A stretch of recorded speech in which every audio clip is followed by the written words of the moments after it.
ጤና ይስጥልን ክቡራን ተመልካቾቻችን እንደምን ሰንብታችኋል? ለዛሬ የመራረጥናቸው ፖሊሳዊና ወንጀል ነክ ዘገባዎቻችን ወደ እናንተ መድረሳቸውን ጀምረዋል። ከዘገባዎቹ ጋር ዋና ሳጅን መስከረም ጉታለው አብራችሁን ቆዩ። በኢትዮጵያ ፌዴራል ፖሊስ ተገንብቶ ለአገልግሎት የበቃው ስማርት ፖሊስ ስቴሽን የአፍሪካ ድንቃ ድንቅ መዝገብ ላይ በክብር መስፈሩ ተገለጸ። ሐዋርያው ጳውሎስ ተጨማሪውን ይዟል።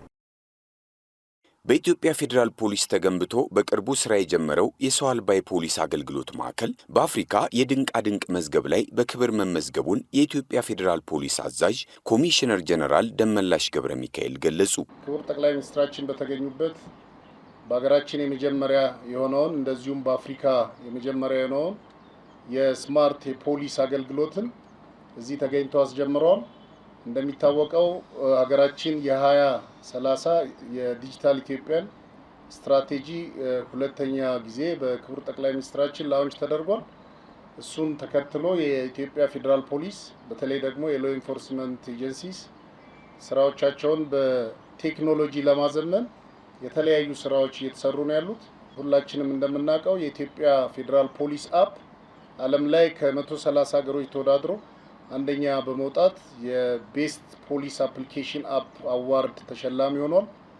ዘንድሮም ደግሞ የስማርት ፖሊስ ስቴሽንን በዚህ በዋናው የቦሌ መንገድ ላይ ተገንብቶ ለአገልግሎት በቅቷል። ዓለም ላይ እንደዚህ አይነት ተቋማት ያሉት በዱባይ በሰርቢያ እና በኔዘርላንድ ነው።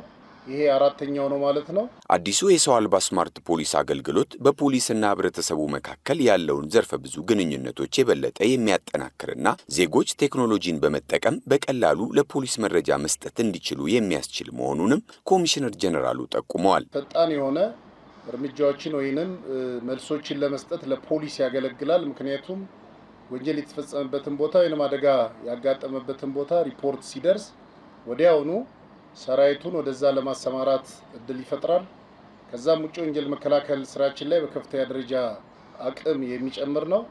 እንደዚሁ ደግሞ ይሄ አገልግሎት ከህብረተሰቡ እና በፖሊስ መሀል ዜጋው የፖሊስን ታማኝነት በከፍተኛ ደረጃ የሚያሳድግና ፖሊስ ላይ ያለውን እምነት በከፍተኛ ደረጃ የሚጨምር ስለሆነ እንደነዚህ አይነት አገልግሎቶችን በቀጣይም በስፋት የምናሰፋና ወደ ተግባር የምንቀይር ይሆናል። የኢትዮጵያ ፌዴራል ፖሊስ ከአርቲፊሻል ኢንተለጀንስ ኢንስቲትዩት ጋር በመተባበር ያበለጸገው የስማርት ፖሊስ ሶፍትዌር ቴክኖሎጂ በሀገር በቀል ባለሙያዎች የተሰራ በመሆኑ የመረጃ ደህንነቱ የተጠበቀ መሆኑንም ተናግረዋል። ከአርቲፊሻል ኢንተለጀንስ ኢንስቲትዩት ጋር በሀገር ውስጥ የበለጸገ ሲስተም ነው።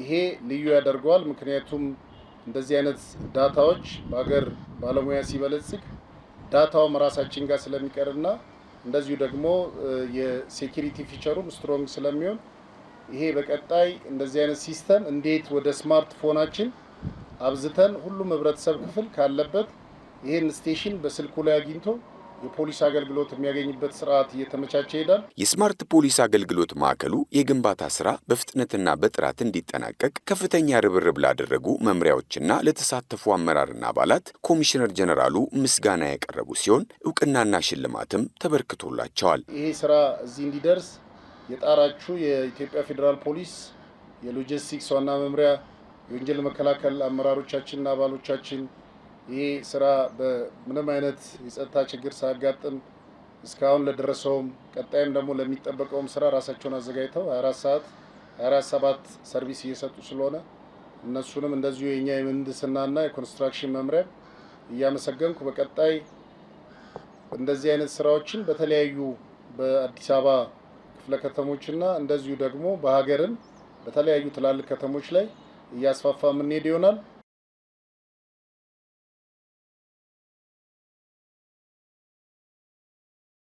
የኢትዮጵያ ፌዴራል ፖሊስ የነዳጅ ወጪንና የአካባቢ ብክለትን የሚቀንስ የቴክኖሎጂ ውጤትን ለመጠቀም የመጨረሻ ምዕራፍ ላይ መድረሱ ተጠቆመ። ማክቤል ጥኡማይ ዝርዝሩን ይዟል። ቲቤክ ኃላፊነቱ የተወሰነ የግል ማህበር ወደ ስራ ሲገባ ዋነኛ ለማድረጉ የተነሳው ዘመናዊ አካባቢ የማይበክሉ የቴክኖሎጂ ውጤቶችን ለኢትዮጵያ ገበያ ማቅረብ ነው። ድርጅቱን በተለይ በትራንስፖርት ዘርፍ ያለውን ከፍተኛ የነዳጅ ብክለት ለመቀነስና በዓለም አቀፍ ደረጃ ተቀባይነት ያላቸው የፈጠራ ውጤቶችን በማስተዋወቅ የሀገር ውስጥ ቴክኖሎጂ አቅም ማሳደጉ ቀዳሚ ግብ አድርጎ እየሰራ ይገኛል። ድርጅታችን ቲቢኬ የተቋቋመበት ዓላማ በካይ ልቀትንና ነዳጅ ቆጣቢ መሳሪያን ማስመጣትና በሀገር ውስጥ ስራ ላይ ለማዋል ነው። ይህንኑ ስራ ላለፉት 3 ዓመታት አካባቢ እየሰራ ይገኛል። የኢትዮጵያ ፌዴራል ፖሊስ በቅርቡ በትራንስፖርትና ሎጂስቲክ ሚኒስቴር የወጣውና ከተሽከርካሪዎች የሚወጣው በካይ ጋዝ ልቀትን የሚቆጣጠር መመሪያ ቁጥር 1051/2017 ተግባራዊ ለማድረግ የቴክኖሎጂ አስፈላጊነት አጠያቂ አይደለም። መመሪያው የሚጠይቀውን የልቀት መጠን ደረጃ ለመጠበቅና መርዛማ ጋዞችን ለመቀነስ እንደ ግሬት ቴክ ያሉ መሳሪያዎችን የግድ ያስፈልጋሉ። ይህን ቴክኖሎጂ መጠቀም የተሽከርካሪዎችን እድሜ ማራዘም ረገድ ሚናው ላቅ ያለ ስለመሆኑም ተጠቁሟል። የትራንስፖርትና ሎጂስቲክስ ሚኒስቴር ያወጣው መመሪያ ተግባራዊ ለማድረግ ደግሞ የኛ ቴክኖሎጂ አገልግሎት የሚሰጥ ነው። በዋናነት እኛ ሀገር ውስጥ ካሉ ቴክኖሎጂዎች ፈቃድ ያገኘ ብቸኛው ቴክኖሎጂ ነው። የኢትዮጵያ ፌዴራል ፖሊስ ከቲቤክ ጋር በቀጣይ በቴክኖሎጂው ዙሪያ ለመስራት የያዘው እቅድ ሰፊ ነው። ከነዳጅ ቆጣቢ መሳሪያዎች ባሻገር ተቋሙ በቴክኖሎጂ የታገዘ የትራፊክ ቁጥጥር ስርዓትን ማዘመን፣ የተሽከርካሪ ደህንነትና ክትትል የሚያሳልጡ ዲጂታል መፍትሄዎችን በጋራ ማልማትና የፖሊስ የትራንስፖርት አስተዳደር ሙሉ በሙሉ በዘመናዊ ቴክኖሎጂ የመደገፍ ፍላጎት አለው። ይህም ጥምረት ተቋሙን በቴክኖሎጂ ግንባር ቀደም ለማድረግ የታለመ ስለመሆኑም ተገልጿል። ከፌዴራል ፖሊስ ጋር እንግዲህ ራሱ በርካታ ተሽከርካሪዎች የሚያስተዳድር ተቋም ከመሆኑ አንጻር የእኛን ቴክኖሎጂ እንዲጠቀምበት አብረን እየሰራ እንገኛለን። በተጨማሪም ይሄ ነገር መንግስት ያወጣው መመሪያ ተግባራዊ በሚሆንበት ጊዜ ከባለድርሻ አካላቶች መካከል አንዱ ነው የፌዴራል ፖሊስ እና ይህንንም አብረን እየሰራ እንገኛለን ማለት ነው። በዚህ መልኩ ነው የኛ ግንኙነት። የሸገር ከተማ ፖሊስ መምሪያ ባለፉት 6 ወራት ማህበረሰብን ያሳተፈ የወንጀል መከላከል ስራ ውጤት ማምጣት መቻሉን ከሰሞኑ ባካሄደው የሰላም ኮንፈረንስ ላይ ተገለጸ። ተጨማሪ አለን። የሸገር ከተማ ፖሊስ ማህበረሰብን ያሳተፈ የወንጀል መከላከልና መቆጣጠር ስራን በመስራት ባለፉት 6 ወራት ያስመዘገባቸውን ውጤቶችና ያጋጠሙትን ተግዳሮቶች በመድረኩ ለተገኙ ከፍተኛ የመንግስት የስራ ኃላፊዎችና ከማህበረሰብ ክፍል የተውጣጡ ተወካዮች ገለጻ የተደረገ ሲሆን ማህበረሰቡን ያሳተፈ የወንጀል መከላከል ስራዎች ውጤት ማምጣት መቻላቸውም ተነግሯል። ስራችን ሁሉ ሊሳካ የሚችለው ህዝብን ካሳተፍን ብቻ ነው። ልናቀርብ የቻልንበት ምክንያት ህዝብን አሳትፈን የሰራናቸው ስራ በጸረ ሰላም ኃይሎች ላይ ከተማችን ገብተው ከከተማችን ቦርደር ላይ ያሉትን ህዝቡ በሚሰጠን ጥቆማና እገዛ ብዙ እርምጃዎችን ወስደናል። በተጨማሪም ከተማ ውስጥ ራሳቸውን ቀጥለው የህዝብን ሰላምና ጸጥታ ለመንሳት የሚንቀሳቀሱ ኃይሎችንም ራሳቸውን ቀይረው በመግባት ሲንቀሳቀሱ የነበሩትን በህዝብ ተሳትፎ ብዙዎቹን በቁጥጥር ስር አውለን ለህግ አቅርበናል። እሱ ብቻ አይደለም፣ ከደረቅ ወንጀል ጋር በተያያዘ ብዙ ስራዎችን ሰርተን ለህግ አቅርበን ውሳኔ ትምህርት የሚሰጡ ብዙ ውሳኔዎችን ያሰጠንበት ሂደት ነው ያለው። በየጊዜው እየተባባሰ የመጣውን የትራፊክ አደጋን ለመቀነስ ዘርፈ ብዙ ስራዎች መከናወናቸውን በመግለጽ የኮሚኒቲ ፖሊሲንግ አሰራሮችም በየአካባቢው ተደራሽ መደረጋቸው የሸገር ከተማ ፖሊስ አዛዥ ረዳት ኮሚሽነር ደረጀ ሙለታ ተናግረዋል። ከትራፊክ እንቅስቃሴ ጋር በተያያዘ የትራፊክን አደጋ ለመቀነስ ብዙ የተሰሩ ስራዎች አሉ። ደም ተላላፊዎችን በመቆጣጠር እሱ ብቻ አይደለም፣ ብዙ ትምህርት በመስጠት በመቅጣት የሚመጣ ብዙ ውጤት የለም። በማስተማር ስለሆነ በማስተማሩ ላይ ሰፊ ስራዎችን ሰርተናል። በዚህም ሰፊ ውጤት አግኝተናል። አሁንም ሰፊ የሚቀረን ስራ ቢኖርም ማለት ነው።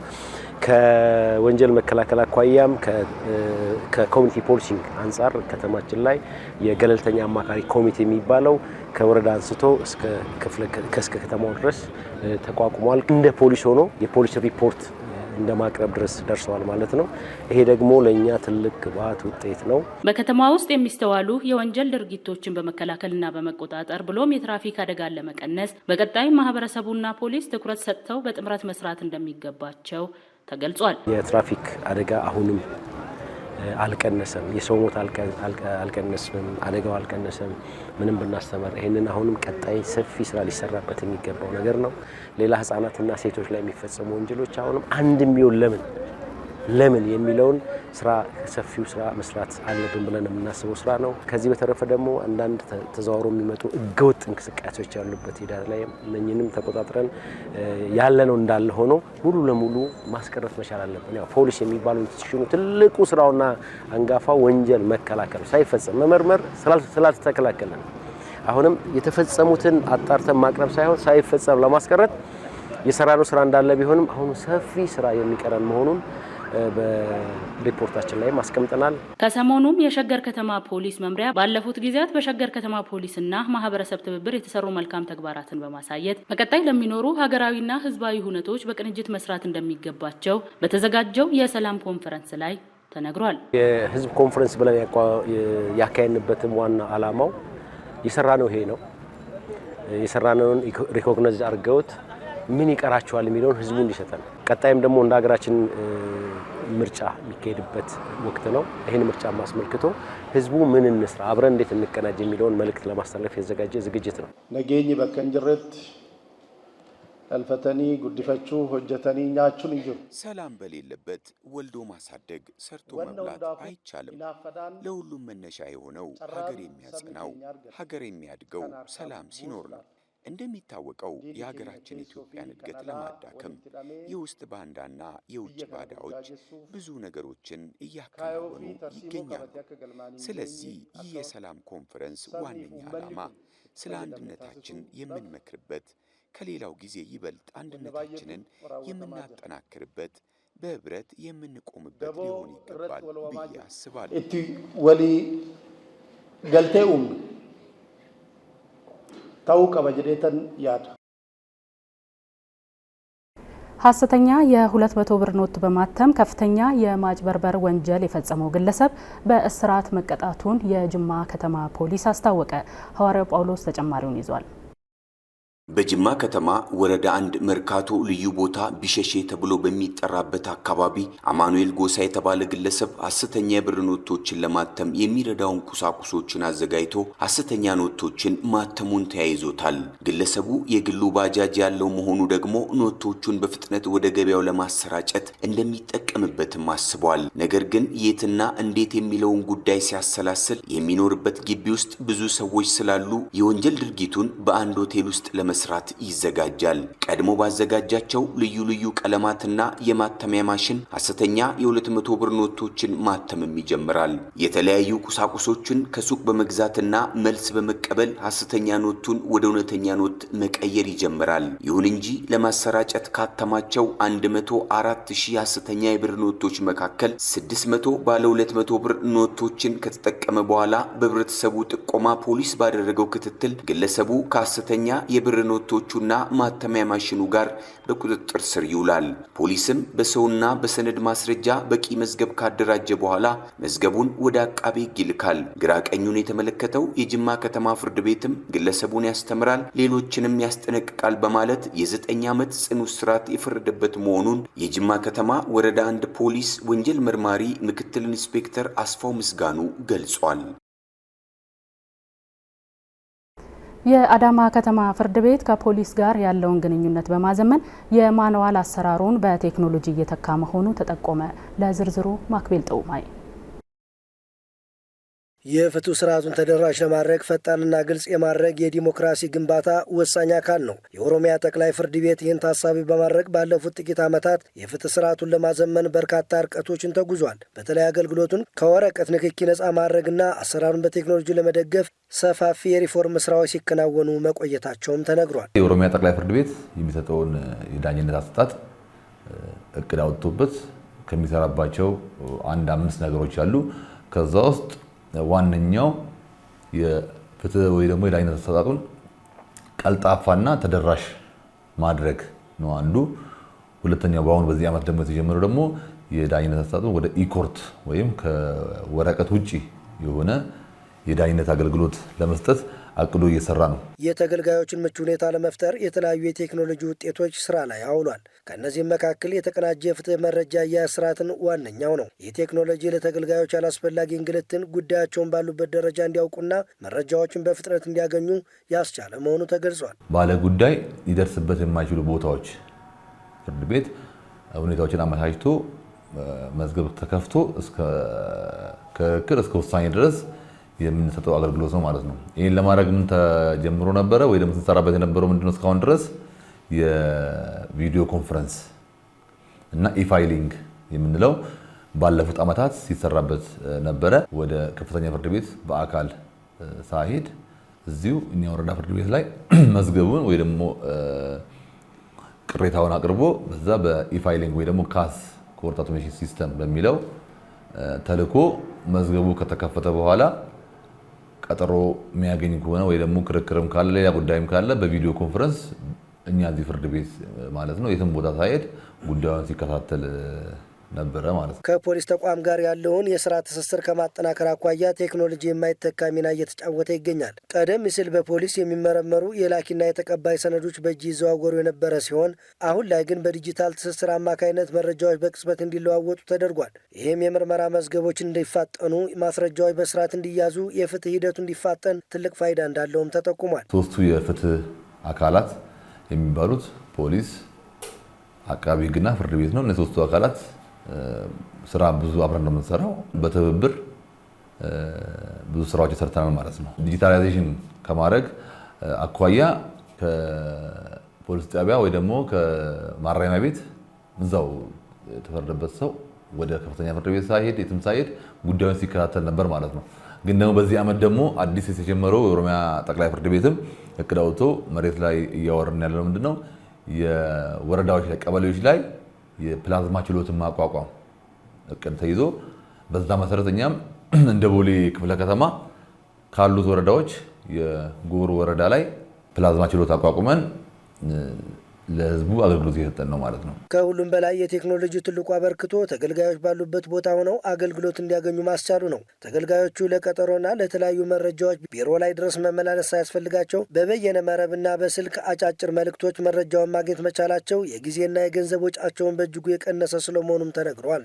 ተከሳሽም ሆነ ከሳሽ ካለበት አገር ከጅማ ሊሆን ይችላል፣ ከባሌ ሊሆን ይችላል፣ ከቦረና ሊሆን ይችላል ተነስቶ ይግባኝ ለማለት ኦሮሚያ ድረስ ይመጣል ማለት ነው።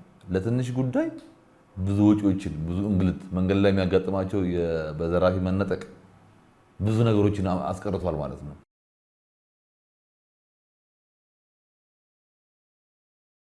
በቡድን ተደራጅተው የሚዘርፉና የሽብር ወንጀል የሚፈጽሙ ጥፋተኞችን ለመከላከል በቤኒሻንጉል ጉሙዝ ክልል በአምባሲ ወረዳ በትኩረት እየተሰራ እንደሚገኝ ተጠቆመ። ተጨማሪውን ይዘናል።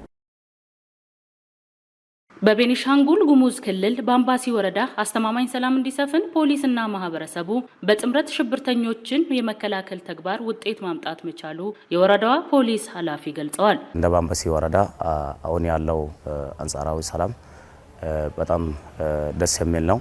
እንደ ሀገር የሽብር ጥቃቶችን ከመቀነስ አንጻር እንደ ወረዳው የወሰደውን ተልዕኮ በየአካባቢው በማንቀሳቀስ ህብረተሰቡን ግንዛቤ በመፍጠር መረጃዎችን ቶሎ የማድረስ የሚደረገው የትኛውን የሽብር እንቅስቃሴ ለማክሸፍ ህብረተሰቡ ከፖሊስ ጎን በመቆም ብዙ በርካታ ስራዎች ሰርተናል። በአጎራባች ድንበሮች አካባቢ የሽብር ተልዕኮን ይዘው እንዲሁም የግል ጥቅማቸውን ለማሳደድ ማህበረሰቡን የሚያውኩና የሚዘርፉ ግለሰቦችና ቡድኖችን በማህበረሰቡ ጥቆማ መሰረት በቁጥጥር ስር በማዋል የአካባቢውን ሰላም ማረጋገጥ መቻሉም ተነግሯል። በኦሮሚያ ድንበር አካባቢ የሽብር ተልዕኮ ይዞ ሲንቀሳቀሱ የነበረው የታጠቀ ኃይል በመንቀሳቀስ ጠረፉ ላይ ብዙ ስርፊያዎችን በመፈጸም ባጃጆችን በማቃጠል የሰው ነፍስን በማጥፋት ከዛ ከማህበረሰቡ በደረሰ ጥቆማ መሰረት ሽብር ጥቃቶችን በያሉበት ቦታ በመፈላለግ ቁጥጥር ስር አውለን ያው በእኛ አካባቢ ምንም አይነት የጸረ ሰላም እንቅስቃሴ እንዳይኖር ማህበረሰቡም በየዕለቱ መረጃ በመስጠት እንደዚህ አይነት ሽብር ተልዕኮች ይዞ የተንቀሳቀሱ ያለው በማክሸፍ አሁን ያለው ሁኔታ እንደ ወረዳችን በጣም ደስ የሚል ሰላም ነው ያለው። በየአካባቢው የሚስተዋሉ ህገወጥ ድርጊቶችን ለመከላከልና ለመቆጣጠር እንዲሁም ስርዓት አልበኞች በህግ እንዲጠየቁ ለማድረግ ሁሉም የጸጥታ አካላት በጥምረት እየሰሩ ስለመሆኑም ተገልጿል። የተለያዩ ጸጥታ አካል አለ፣ ፌደራል አለ፣ የክልሉ አድማ ብተና አለ፣ የከተማም አለ፣ መከላከያም አለ። በእርግጥ ብቻችን የምንሰራው አይደለም። ይሄ በተቀናጀ ስራ ነው ስራችን እየሰራ ነው ያለ ነው። አንደኛ ከኦሮሚያ ክልል ጋር ያለው ሰላም ነው። እነሱን ጋር መረጃ በመለዋወጥ እነሱም እነዚህ የሚንቀሳቀሱ ሽብሮችን ከዛም ቢሆንም ከኛም ቢሆንም መረጃ እየተለዋወጥን እንደዚህ አይነት እንቅስቃሴ አለ። ድንበር ላይ እንቅስቃሴዎች አሉ። የኦሮሚያ ክልል ጋር እጅና ጓንት ነው። እዛ ያለው የጸጥታ አካሉም መረጃ ሲንሰጣቸው እነሱም መረጃውን ወደ ክልሉ እንዳይተላለፉ የፕሎክ የማድረግ በዚህ በኩል ደግሞ እንደዚህ እንቅስቃሴ አለ ብሎ ወደ ወረዳችን ይደውላሉ። እዚህ ያለው የጸጥታ አካላት ሚሊሻውም፣ ፌደራሉም፣ አድማ ብተናም፣ ፖሊሱም እጅና ኳን ተያይዞ ወደ ኦፕሬሽኑ ሰው ኃይል አዘጋጅቶ ወደ ኦፕሬሽኑ ይገባሉ። የግል ጥቅም ለማግኘት ብለው ማህበረሰቡን የሚዘርፉና የሚያሸብሩ ቡድኖችም ሆነ ግለሰቦች የትኛውንም የማህበረሰብ ክፍል የማይወክሉ መሆኑን በመግለጽ ማህበረሰቡ ለፖሊስ የሚያደርገውን ትብብር አጠናክሮ መቀጠል እንዳለበትም ተጠቁሟል። እነዚህ ምንም ሌሎች ይወክላሉ ብለን የምንወስዳቸው ሰዎች አይደሉም። የራሳቸውን ጥቅም ለማስከበር ሲል ወይ የሌሎች ተልዕኮ ህዝቡ ለማሸበር ካልሆነ በስተቀር ምንም አይነት ዓላማ የሌላቸው ሰዎች እንዳልሆኑ በምርመራው ላይ የሄድንበት ሁኔታ ነው ያለው። ስለዚህ እንደ ወረዳችን ወይ እንደ ባምበሲ ብዙ ሰፊ ስራዎችን እየተሰራ ነው ያለው። ከህዝቡ ጋር ቅንጅታዊ አሰራር በመፍጠር በየቦታው ኮሚኒቲንግ ፖሊስ ተመድቦ ነው ያለው። አኮራባች ወረዳ ክልሎች እንደ ኦሮሚያ ለምሳሌ መነሲቦ አለ፣ በዚህ በኩል ቆንዳል አለ፣ ቤጊ አለ፣ ቶንጎም አለ። እነሱ ጋር ጥምር ኮሚቴ በመፍጠር ምንም አይነት ድንበሮቻችን ላይ ሽብር ጥቃት እንዳይደርስ ለተቀን የመረጃ ልውጦችን እያለ ነው ያለ ነው። የትራፊክ አደጋ ከጊዜ ወደ ጊዜ እየተባባሰ መምጣቱና በተለይም ደግሞ አምራቹ ኃይል ለጉዳት እየተጋለጠ መሆኑ ተገለጸ። የማክቤል ጦማኝ ዘገባ ደምሌ ፈቀደ እንደሚከተል ያቀርበዋል። በትራፊክ አደጋ ሳቢያ በየዓመቱ በሺዎች የሚቆጠሩ ዜጎች ሕይወታቸውን ያጣሉ። ከነዚህ መካከል አብዛኞቹ ከ15 ዓመት እስከ 45 ዓመት ባለው የዕድሜ ክልል ውስጥ የሚገኙ የሀገሪቱ የነገ ተስፋና የአምራች ኃይል የሆኑ ወጣቶች መሆናቸው ጉዳቱን እጅግ የከፋ ያደርገዋል። ይህ ኃይል በድንገተኛ አደጋ ሕይወቱን ማጣቱ በቤተሰብ ላይ ከሚደርሰው ማህበራዊ ቀውስ ባለፈ ሀገር ልታገኝ የሚገባትን የሰው ኃይል ጉልበትና እውቀት እያሳጣት እንደሚገኝ ተገልጿል። በተለይ በዚህ የትራፊክ አደጋ በዋነኛነት ተጠቂ ሆነው ያሉትም ወጣቶች ናቸው። ይሄ ደግሞ በተለይ በሀገራችን አምራች የሆነውን የማህበረሰብ ክፍል ላይ ቀጥተኛ የሆነ ጉዳት የሚያስከትል ስለሆነ ሊገመት የማይችል ከፍተኛ ኪሳራ እያደረሰ ያለ ነው። ከዛም ባሻገር ግን ኢኮኖሚያዊ ጉዳቱም እንዲሁ አብሮ የሚታይ ነው የሚሆነው። እንግዲህ በአደጋው ምክንያት በአመት በቢሊዮኖች የሚቆጠሩ ብር ነው ጉዳት ውስጥ የሚገባው። በዚህ ምክንያት ከፍተኛ የሆነ የውጭ ምንዛሪ የምናጣበት ሁኔታዎች አሉ። ለዚህ አውዳሚ አደጋ በዋና መንስኤነት የተለዩት በሰው ልጆች በሚፈጠር ስህተት የተሽከርካሪ ብልሽትና የመንገድ መሰረተ ልማት ችግሮች ናቸው። በተለይም ከፍጥነት በላይ ማሽከርከር፣ ጠጥቶ ማሽከርከር፣ የቴክኒክ ምርመራ ያልተደረገላቸው ተሽከርካሪዎች በስራ ላይ ማሰማራትና የመንገድ ምልክቶች አለመከበር ለአደጋዎቹ በግንባር ቀደምትነት ይጠቀሳሉ። ለትራፊክ አደጋ መንስኤ የሆኑ ያሉት አብዛኛውን ጊዜ አሽከርካሪዎች ናቸው። ሶስት መሰረታዊ ምክንያቶች አሉት ነው የሚባለው የትራፊክ አደጋ። አንደኛው ሰው የሚባለው ራሱ በተለይ አሽከርካሪ፣ እግረኛ በአጠቃላይ የሚይዘው ነው። ሁለተኛው የተሽከርካሪ እና የቴክኒክ ጉድለቶች ናቸው። በሶስተኛ ደረጃ ደግሞ አጠቃላይ የአየር ሁኔታን ከመንገድ ከምናምን ጋር የተያያዙ ችግሮች ናቸው። አሁን ባለው ተጨባጭ ዳታ ግን አብዛኛውን ጊዜ ለትራፊክ አደጋ መንስኤ የሆኑ ያሉት አሽከርካሪዎች ናቸው። በድሬዳዋ ከተማ አስተዳደር የትራፊክ አደጋን ለመቀነስ የሚደረገው ቁጥጥር ከጊዜ ወደ ጊዜ እየጠነከረ መጥቷል። ከተማዋ ያላትን የንግድና የትራንስፖርት እንቅስቃሴ ታሳቢ በማድረግ የትራፊክ ፖሊስ አባላት በየደቂቃው የፍጥነትና የቴክኒክ ቁጥጥር ያደርጋሉ። እንዲሁም የህዝብ ትራንስፖርት ተሽከርካሪዎች ላይ የሚደረገው ጥብቅ ክትትል በከተማዋ ያለውን የአደጋ መጠን በከፍተኛ ሁኔታ ለመቀነስ ማስቻሉ ተነግሯል። አሽከርካሪዎች በአግባቡ በህግን ተከትለው ባሽከረከሩ ጊዜ አደጋን መቀነስና መከላከል ይቻላል። ስለዚህ እዚህ አካባቢ የምንሰራቸው ስራዎች መሰረታዊ ለውጥ ያመጣሉ የሚል እምነት አለ። ለአደጋ ተጋላጭ የሆኑ አሽከርካሪዎች እነማን ናቸው? ለአደጋ ተጋላጭ የሆኑ አካባቢዎች የት አካባቢ ነው የሚገኙት? ምን አይነት የተሽከርካሪ ችግሮች አሉ? የሚሉትን ሁኔታዎች ዳታን መሰረት ባደረገ ወይም ደግሞ መረጃን መሰረት ባደረገ የምንጠቀምበት ሲስተም አለ። ያ ሲስተም ከዛሬ 3 ዓመት በፊት ያስጀመርነው ታደግ የሚባል ሲስተም አለን።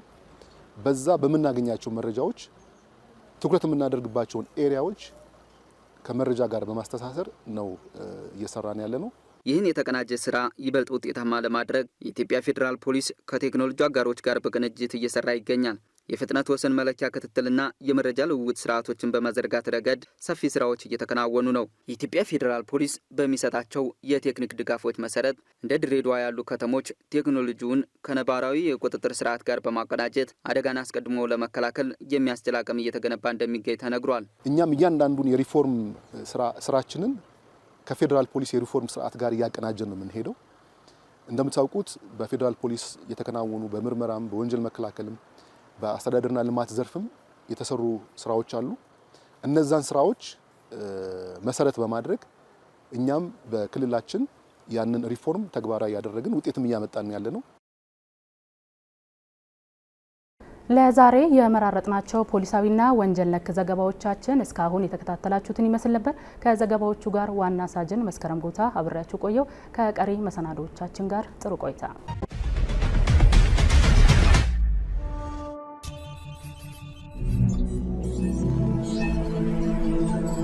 ሰላምና ደህንነት ለሁለንተናዊ ተጠቃሚነት